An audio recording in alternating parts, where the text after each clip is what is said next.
Good afternoon, folks, and welcome to the Average Joe Sports Talk Show. I'm your host, Jay Real, bringing you a Friday edition of the show. Now, we are going to talk a little bit about football first, and I have to say, it is refreshing, though disturbing, to know that the NFL referees could finally come out and admit that they blew a game.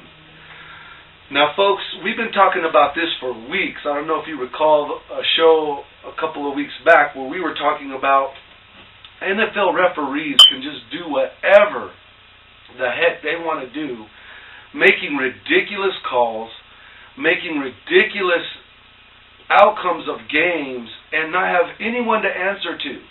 And even in this case, which what we're talking about here is in the game between the Chargers and the Texans, the NFL Association finally came out, or the Referee Association finally came out and announced that they did make an error in this game, and it was in the second half. Houston has the ball, they kick a field goal, and the defender on the Chargers side grazes the kicker, and what do? They call roughing or a personal foul. Now, the VP of officiating came out on a report on Tuesday and said that the rule is not intended to create no contact between a defender and a kicker. The way it's set up is, it is a penalty if the defender goes to the neck or head of the kicker, or uses the crown of the helmet or the foreline of the helmet as a weapon into the kicker. Now, this means absolute total sense. If there is no reason for anyone on the defending side of the team to try and block a field goal, punt, kick, any avenue in which a kicker is kicking the ball, then why even have defense on the side of the freaking field? So the guy goes in there, he lays out, tries to attempt to block the punt, or the field goal, and hits the kicker. Not in the head, not in the neck, not even in the upper area, and they called this penalty. So what does it do? It costs the Chargers, because now they get the ball on the 9-yard line and they punch it in for a touchdown. And if you all remember this game, it was when the Texans came back down 21 points and kicked a field goal with no time left at the end of the game and won. So those 4 points basically changed the whole outcome of the game. But what are we going to do with NFL refs that make calls like this and change the outcome of a game? What can we do? Because there's no way on the planet that these guys should be allowed to continually do these things, continually make calls that change the outcome of games with no reparations or no punishment whatsoever. So we're going to have to really look at that, because if players can get punished for doing illegal hits or dangerous hits, even if it's not on purpose, it could be accidental contact, and these guys are getting fined and penalized, getting suspended. So when is this going to transfer to the NFL referees? If you agree with me on this, that something should be done.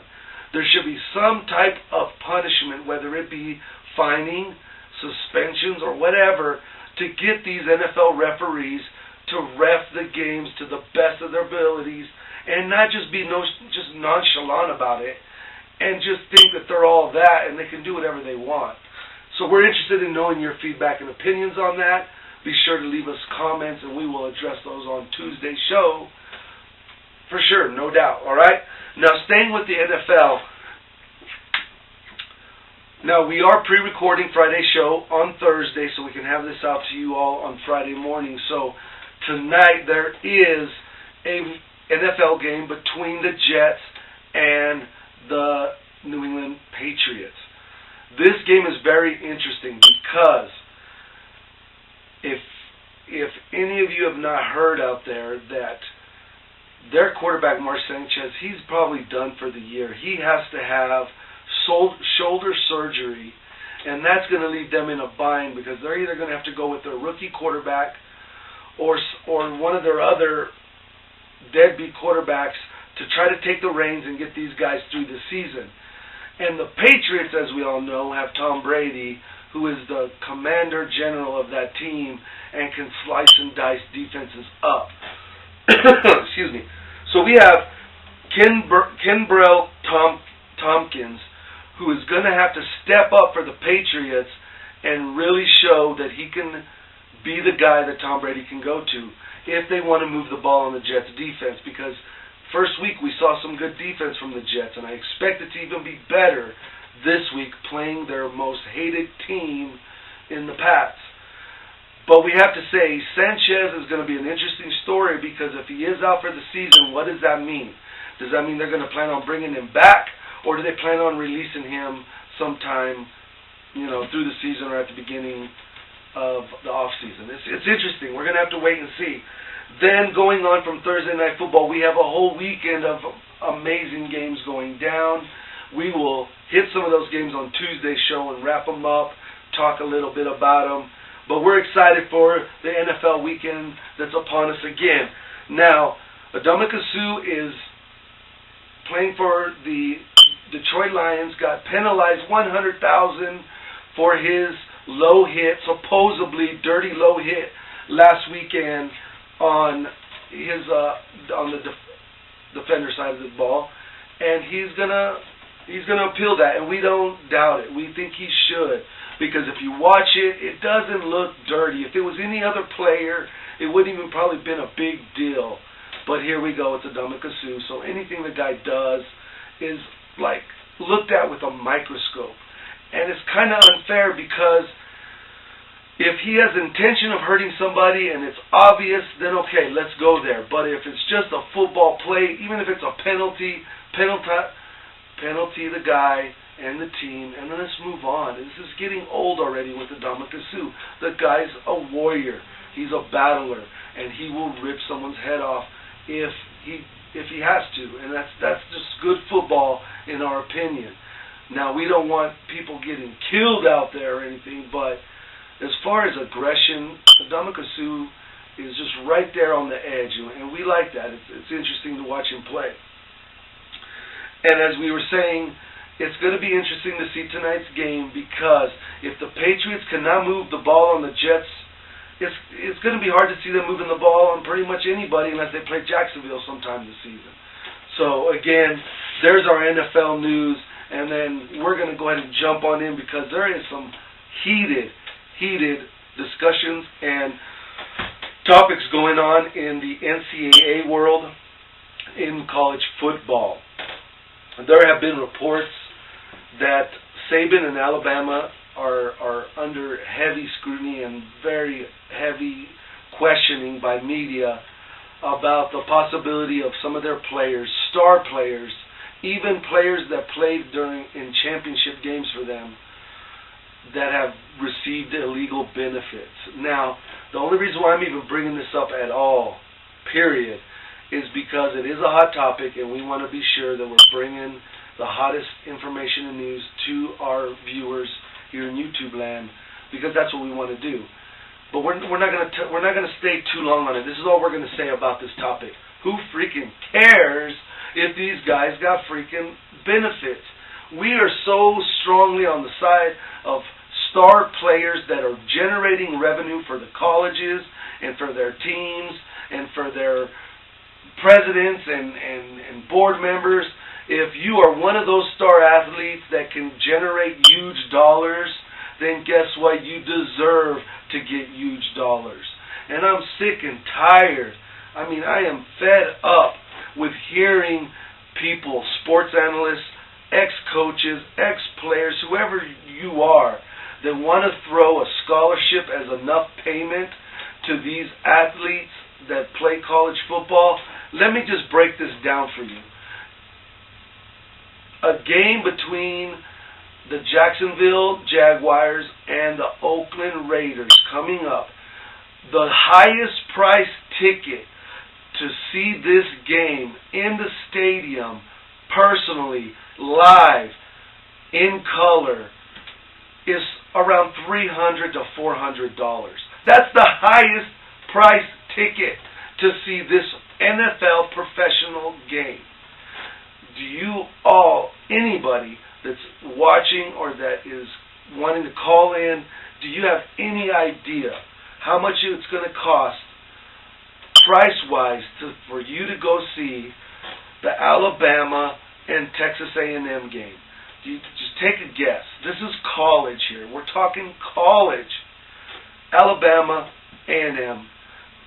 Your ticket prices are looking between anywhere around $400 to $5,500. Yeah, $5,000. 5,000 big ones. 5,000 simoleons. Whatever money term you want to use, that is the freaking number. 5,000, approximately, give or take a few dollars, but $5,000 to go watch a college game. Who is receiving this money? Who is earning the funds when you're charging those kinds of prices for a college game, people? And anyone that has the nerve to say that the college athletes of today, the superstars that are generating huge amounts, to charge prices like this, $5,000, to go to watch a college game, you are insane if you want to say that a college, education is value to what these guys deserve for playing, basically minor league sports. And all I can say about that is, look at the numbers, people. Enough with the education is payment enough. Because you know what? This isn't 1950. This isn't 1940 where colleges and teams were making very minimal money and ticket prices were very minimal dollars to attend a game. Now, with TV revenue, sponsorships, using the players' names themselves to generate revenue, whether it be autographs, jerseys, memorabilia, personal events or functions that they force these players to go to promote their schools and their team, but charge $10,000 a seat, $10,000 to sit at a table with these guys. That's what they charge. The school charges people to join these functions. Who's making this money? Who is putting the dollars in their pocket? Because we know it's not the players. So now let's just break this down and then we're going to get off of this subject. Alabama, Texas A&M, Texas, USC, all these schools, Ohio State, who freaking cares if their players are making a little cash to put in their pockets? Because you know what? Everybody else is. Everybody else is making freaking money off of these kids. And I'm serious, the next time I hear someone go, oh, but they're getting a school education out of it, please stop. Because you know what? That is insane. Yes, it's great that these kids get scholarships to go to school and attend school. Yes, it's probably more beneficial to a student athlete that can attend school when they couldn't afford it. So yeah, these things are great. But let's not get it twisted. They're not given anything. These guys are earning, and not only earning scholarships, but they're deserving of thousands upon thousands of dollars. Because let me tell you, everyone else is making millions and millions off of these kids' blood, sweat, and tears. So we're going to leave like that. Saban, I wouldn't answer any questions either. I would tell everyone to go to hell, screw them, because you know what? If you dig enough in any institution in the college athletes, you're going to find something, people. You're going to find a coach that greased a little palm of an athlete here. You're going to find a booster that greased a little palm of another athlete to get them to come to the school. It's just ridiculous, okay? We're in a world now where let's just use common sense. And nowadays, if these kids see millions and millions of dollars being made off their back, they're going to want to get a piece. And it's either going to be legitimately or it's going to be on the backside. It's no surprise. And right here, we're going to say we don't freaking care. So we're going to just get off the subject and move on. Now, Lane Kiffin is on the hot seat. This guy is feeling the squeeze because of their 10-7 loss to Washington State last week. That's pathetic, folks. USC should have beat that team by 40, 50 points. And I believe the spread was over 20, and they lose 10-7. Lane Kiffin is a freaking, this guy, he's amazing. You know, he gets opportunity after opportunity after opportunity to do something, and he just seems to screw it up and mess things up for himself. It seems like Lane Kiffin is his own worst enemy.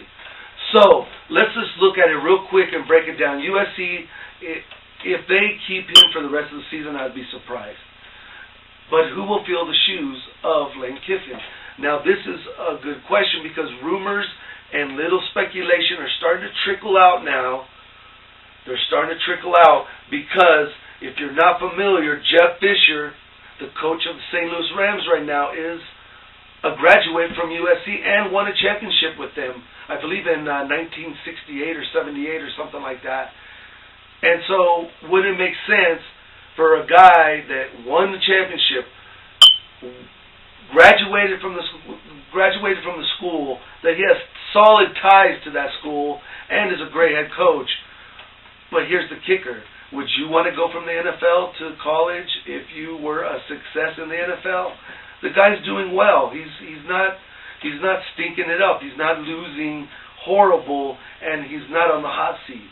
They're actually looking very good this year and could make a push to hopefully make the playoffs. So would you want to go from a successful career in the NFL to go back to basically the minor leagues in USC in the college ranks? It's interesting. It's a good question. Let us know. Leave us comments and feedback. We'll discuss that as well. So moving on from that, let's touch a little bit about other sports we normally don't cover or talk about too much, and that's soccer. The USA soccer team whooped up on Mexico to qualify for the 2014 World Cup. Now, this is huge news now because ESPN is covering the World Cup this year. So imagine how funny it would be that American company, American network, is covering the 2014 World Cup and no USA team involved. So got lucky there. We dodged a bullet. USA did qualify. And what's so funny is their next matchup is against Costa Rica. And Costa Rica right now has a thorn in their side with the USA team because when they came here to do the World Tournament or when they were here during the winter time, they wanted that game in Colorado to be forfeited against, or not forfeited. They wanted it to be postponed, against the USA team because of the weather conditions. But they didn't postpone it. They played as normal, and USA ended up whooping all over them. So what happens now? Costa Rica, they're over there, they're practicing. One, they give them, Costa Rica is unwilling to give USA the fields to practice. Secondly, they are refusing and neglecting the pre-set up terms for their practicing there in Costa Rica to offer them practice balls. So basically, with no balls and no field, USA is not going to have a lot of good practices, right? But that's funny, and they're coming up this next game, and I hope we just stomp all over them too. So there's our soccer highlight, and then also Landon Donovan. This guy, he's 31 years old. He was set to retire, I believe, last year, or was thinking about possibly retiring. Instead, he comes back, and he does very well against Mexico, scoring a goal, and hopefully moving forward can help us win a championship. So we're looking forward to watching some USA soccer in the 2014 World Cup. Moving on from soccer, we're going to just touch a little bit on tennis. And we have to cover tennis because Rafael Nadal, the man, just the king on clay when it comes to the French Open, is just, this guy's phenomenal. He just clinched and won his 13th Grand Slam. That puts him at the very top with all the elite tennis players in the world, and some will say that he is the best player to ever play the game. I guess time will tell because he's still going. Who knows how many more Grand Slams he can win. But we got to say big ups to Nadal for winning his 13th Grand Slam. So it's pretty. That's a huge achievement, I'm sure, for him. And to be named with some of the greats in tennis, I'm sure, is a big honor as well. Now moving on to the U.S. women, Serena Williams. Man, this girl is she's phenomenal. She's just locked up her 15th Grand Slam. Now, I don't know if any of you remember, but back in 1999 when we had a 17-year-old phenom hit the court at her first Grand Slam and won it at 17 years old. That's our Serena Williams. Big props to her and her camp. Just a phenomenal job, and who knows how many more she can win. The girl still looks fit as can be. She's built like a brick house. Phenomenal talent, stamina. The only thing that I hope she works on is getting her attitude and her demeanor when it comes to some of the things that she does on the court under control, so she could just show the class and the attitude of the United States sports, especially when she represents us in the female tennis. So great job to Serena Williams. Great job to Rafael Nadal. Those are our Grand Slam champions for 2013. So, real quick, we're just going to wrap up. We're not going to cut away or anything. We just got to thank the Player Zone, who has all your gaming, sports supplies. They have memorabilia, autographs, Star Wars, vintage comic books. I'm talking Golden Age and up. Can't beat that. Great prices. Will compete with anyone's prices. And you get them right here in the local area of Ruidoso, New Mexico. So look them up on their Facebook page, which is the Players Zone Facebook page, or you can go to RuidosoMidtown.com, click on the Merchants tab, go to Entertainment, and bam, you'll see them right there. Contact us. Let us know if you're interested in coming on the show. We'll be glad to give you a call, get you on so you can get right here. Or if you're in the area, you can come in right here and sit in studio with us in the house. And if you're a sports person, we'd love to have you. That's why we're here. We're here for our average Joe fan, and we'd love to hear from you and talk to you. So, just real quick with some last wrap-up, we have to say, just on the gaming side for the Player Zone, that the big pre-release is called Theros, is coming out on the 21st, the weekend of the 21st, and there's only 20 spots available now. 20 people can fit into this tournament. It's going down on the 21st, starting around 2 o'clock, and this is the way it breaks down. If you sign in any time after this week Sunday, it's $35 for the pre-release. If you decide you want to get in on that and save a little bit of money, come in before this Sunday, and you only get charged $30 for the pre-release. We're talking promo cards, food, drinks, everything will be included, and the cost of the tournament is included in that fee, so you can't beat it. It's a whole day of fun, gaming. What can I say? Just come on down and check it out at the Player Zone. But for right now, we're going to wrap up the show. We hope you enjoyed the information. We'll have a great show for you on Tuesday. We'll actually try to wrap up a little bit more about the NCAA violations and what's going on with that. But again, we just got to say, folks, leave it alone. Figure out a way to pay these players. Give them something. They've earned it. They're not given anything. They're earning it. So with that said, J Real's going to sign out. Peace and much love. We'll see you on Tuesday's show. Have a great weekend, folks. Be safe. God bless.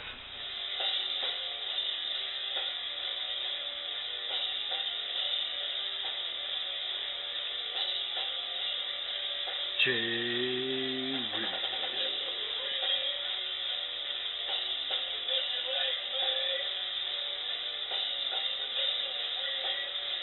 J Real.